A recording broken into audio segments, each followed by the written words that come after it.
하나님께서 오늘 우리에게 주시는 말씀 시편 124편으로부터 125편까지의 말씀입니다. 구약 성경 897페이지 한 절씩 교독하시겠습니다.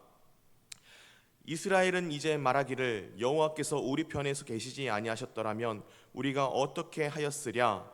사람들이 우리를 치러 일어날 때에 여호와께서 우리 편에 계시지 아니하셨더라면 그때 그들의 노여움이 우리에게 맹렬하여 우리를 산채로 삼켰을 것이며 그때 우리를 휩쓸며 시내가 우리 영혼을 삼켰을 것이며 그때 넘치는 물이 우리 영혼을 삼켰을 것이라 할 것이로다. 우리를 내주어 그들의 이에 씹히지 아니하게 하신 여호와를 찬송할지로다. 우리의 영혼이 사냥꾼의 올무에서 벗어난 새같이 되었나니 올무가 끊어짐으로 우리가 벗어났도다. 우리의 도움은 전지를 지으신 여호와의 이름에 있도다. 여호와를 의지하는 자는 시온산이 흔들리지 아니하고 영원히 있음 같도다. 산들이 예루살렘을 두름과 같이 여호와께서 그의 백성을 지금부터 영원까지 두루시리로다. 악인의 규가 의인들의 땅에서는 그 권세를 누리지 못하리니 이는 의인들로 하여금 죄악에 손을 대지 아니하게 함이로다. 여호와여 선한 자들과 마음이 정직한 자들에게 선대하소서. 같이 읽겠습니다. 자기의 굽은 길로 치우치는 자들은 여호와께서 죄를 범하는 자들과 함께 다니게 하시리로다. 이스라엘에게 평강이 있으리로다. 아멘. 오늘 우리에게 주신 하나님의 말씀, 우리가 함께 나눌 말씀의 제목은 하나님이 우리 편에 계신다라는 제목으로 함께 말씀 나누도록 하겠습니다. 오늘 우리가 함께 읽은 시편 말씀 124편은 이렇게 시작합니다. 이스라엘은 이제 말하기를 여호와께서 우리 편에 계시지 아니하셨더라면, 만약 하나님께서 계시지 아니하셨더라면 우리는 이미 삼켜지고 이미 휩쓸리고 이미 사라졌을 것이라는 고백입니다. 그러나 하나님께서 계셨기 때문에 오늘 우리는 이 자리에 있다라고 고백하는 것입니다. 시편 124편과 125편은 한 가지 공통된 주제로 묶여있는 쌍둥이 시편입니다. 그것은 바로 하나님께서 우리와 함께 계시다, 우리 편에 계시다라는 주제로 묶여있는 쌍둥이 시편입니다. 이 124편은 과거의 구원 사건을 기억하며 감사하는 노래이고 125편은 그 하나님께서 오늘도 지금 현재 나를 지켜주신다라는 믿음의 확신이 담겨 있는 노래이기 때문입니다. 다시 말해서 기억이 소망을 낳고 소망은 평강으로 이어진다라고 우리에게 말씀하고 계시는 것입니다. 성전에 올라가면서 하나님께서 과거에 우리를 보호하셨고 또 앞으로도 우리를 보호하실 것이라는 그 평강에 대한 노래, 이 두 시편이 우리에게 주는 메시지를 함께 나누고자 합니다. 시편 124편은 여러분들의 성경에 적힌 것처럼 다윗의 시로 알려져 있습니다. 그러나 대부분의 시편이 그러하듯이 이 시편의 상황에 명시적인 언급은 나와 있지 않습니다. 어떤 상황이 다윗의 노래를 한 것인지, 어떤 상황 때문에 이스라엘 백성이 구원받고 그것에 대한 감사를 시편을 적었는지 정확히는 나와 있지 않습니다. 그러나 당시 이스라엘이 겪은 일들이 얼마나 격렬한 위기였는지는 잘 나타나 있습니다. 이스라엘을 치는 대적의 흉포함이 얼마나 강력했는지 다윗은 여호와께서 우리 편에 계시지 아니하셨더라면 그때 그들의 노여움이 우리를 산채로 삼켰을 것이다 라고 표현하고 있기 때문입니다. 적들의 분노를 맹수가 먹이를 산채로 삼키는 것에 비유한 이 표현은 단순히 적에게 멸망당하게 되었다, 단순히 적에게 죽임당하게 되었다는 것을 넘어서 철저히 파멸당하면서 극심한 고통에 빠지게 되었다는 것을 잘 나타내주고 있기 때문입니다. 오늘 시편 말씀뿐만이 아닙니다. 성경은 대적에게 철저한 고통 가운데 파멸하게 되는 상황을 나타내기 위해서 적들에게 계속해서 삼켜진다라는 표현을 사용하고 있기 때문입니다. 예를 들어서 예레미야 선지자도 마찬가지입니다. 바벨론에게 예루살렘이 멸망하는 일을 가리켜서 대적을 굶주린 맹수로 또 그 침략을 삼키는 행위로 표현했기 때문입니다. 그렇기 때문에 지금 이 다윗의 시에 대적을 굶주린 맹수로 또 그 침략을 삼키는 행위로 표현한 것은 그 상황이 얼마나 절망적인 상황이었는지 단적으로 보여주고 있습니다.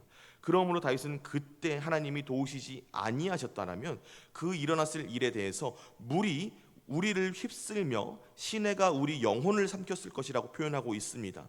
적들의 공세와 잔인함이 그들에게 찾아올 예정인 파멸이 얼마나 통제불능의 것이었는지 홍수 같은 자연재해를 들어서까지 묘사하고 있는 것입니다.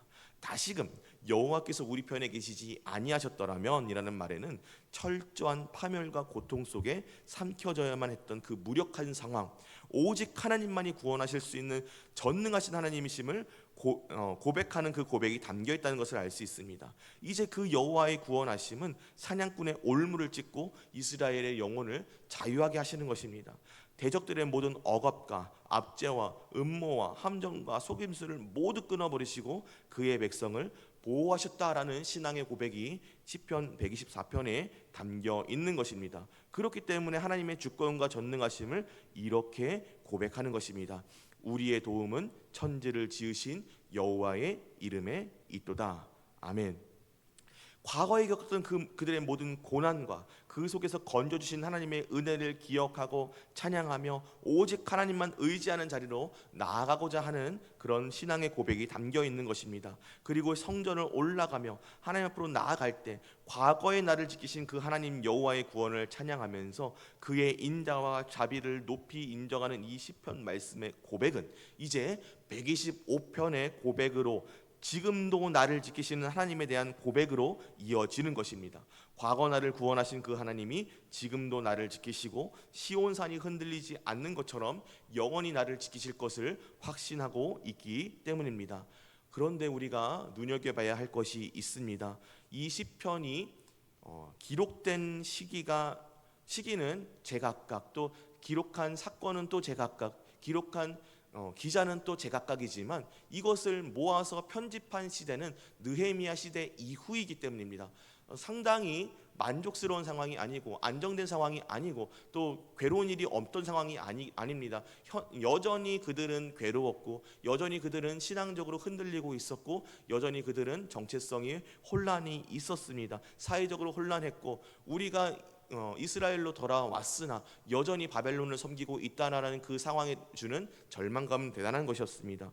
그럼에도 불구하고 성전으로 나아가면서 시편 124편과 125편을 나란히 놓고 부르며 하나님께서 과거에 우리를 구원하신 하나님께서 지금도 우리를 구원하시리로다 고백한 것에는 그 시대 상황에서 그 시대 상황의 성도들이 지금 너무나도 편하기 때문이 아니라 그때 우리를 구원하신 하나님이 지금 힘들지만 우리를 구원하실 것을 믿습니다 하는 굳건한 믿음의 고백이 담겨 있다는 것입니다. 따라서 이스라엘 공동체는 시편 기자의 고백을 통해서 시온산이 예루살렘 성전이 위치한 견고한 바위산으로서 자연적인 요새 역할을 한 것처럼 하나님을 신뢰하는 자들에게 하나님께서 그들의 믿음을 견고한 바위산과 같이 안정되게 하실 것이라는 소망을 담아서 믿음의 고백을 하고 있는 것입니다. 우리가 고민해봐야 할 것이 있습니다. 시온산이 견고한 바위산인 것도 맞고 나름대로 자연적인 요새의 역할을 수행한 것도 맞지만 그렇다고 해서 시온산이 정말로 안전한 장소가 될 수 있었던 것은 시온산 자체적으로 견고한 요새이기 때문만은 아니었다는 것입니다. 오히려 시온산은 예루살렘을 둘러싸고 보호하는 다른 산들이 존재하기에 대적에게 흔들리지 않고 안전한 장소가 되었다는 것을 우리가 볼 수 있습니다. 시편 기자는 그러한 시온산을 둘러싼 여러 다른 산들의 지리적인 특징을 가리켜서 여호와 하나님이 그의 백성을 둘러싸 보호하신다라고 말하고 있습니다. 산들이 예루살렘을 두름과 같이 여호와께서 그의 백성을 지금부터 영원까지 두루시리로다. 아멘.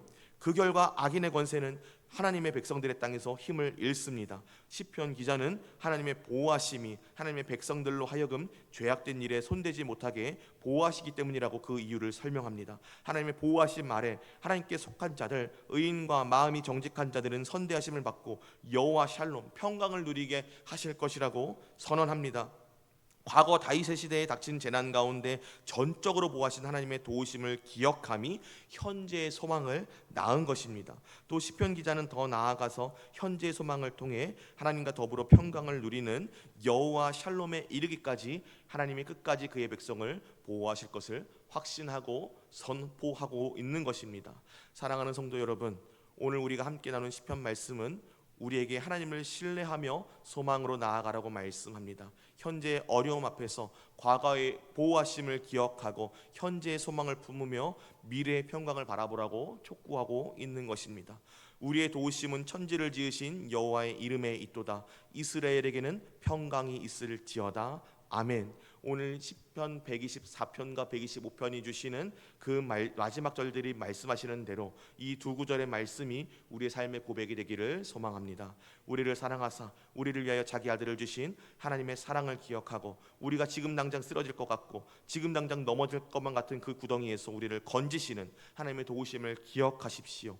그 하나님이 오늘도 나를 둘러싸 보호하고 계심을 기억하고 믿으시고 고백하시기를 소망합니다. 우리의 도우심은 천지를 지으신 여호와의 이름에 있는 줄 믿습니다. 그 천지를 주관하시는 하나님이 오늘 나를 예루살렘을 둘러싼 산과 같이 둘러싸 보호하시며 우리의 믿음이 흔들리지 않게, 우리의 소망이 흔들리지 않게 하실 줄 믿습니다. 마침내 바울이 고백한 대로 사망이나 생명이나 천사들이나 권세자들이나 현재 일어난 일이나 장래 일이나 능력이나 높음이나 기품이나 다른 어떤 피조물이라도 우리를 우리 주 예수 그리스도 안에 있는 하나님의 사랑에서 끊을 수 없으리라 하신 그 고백처럼 우리를 위해서 끝까지 참으시고 인내하시며 보호하시는 그 하나님으로 말미암아 예수 그리스도 안에서 참된 복락과 평강을 누리게 하시는 그 모든 주의 백성들 되시기를 우리 주님의 이름으로 축복합니다.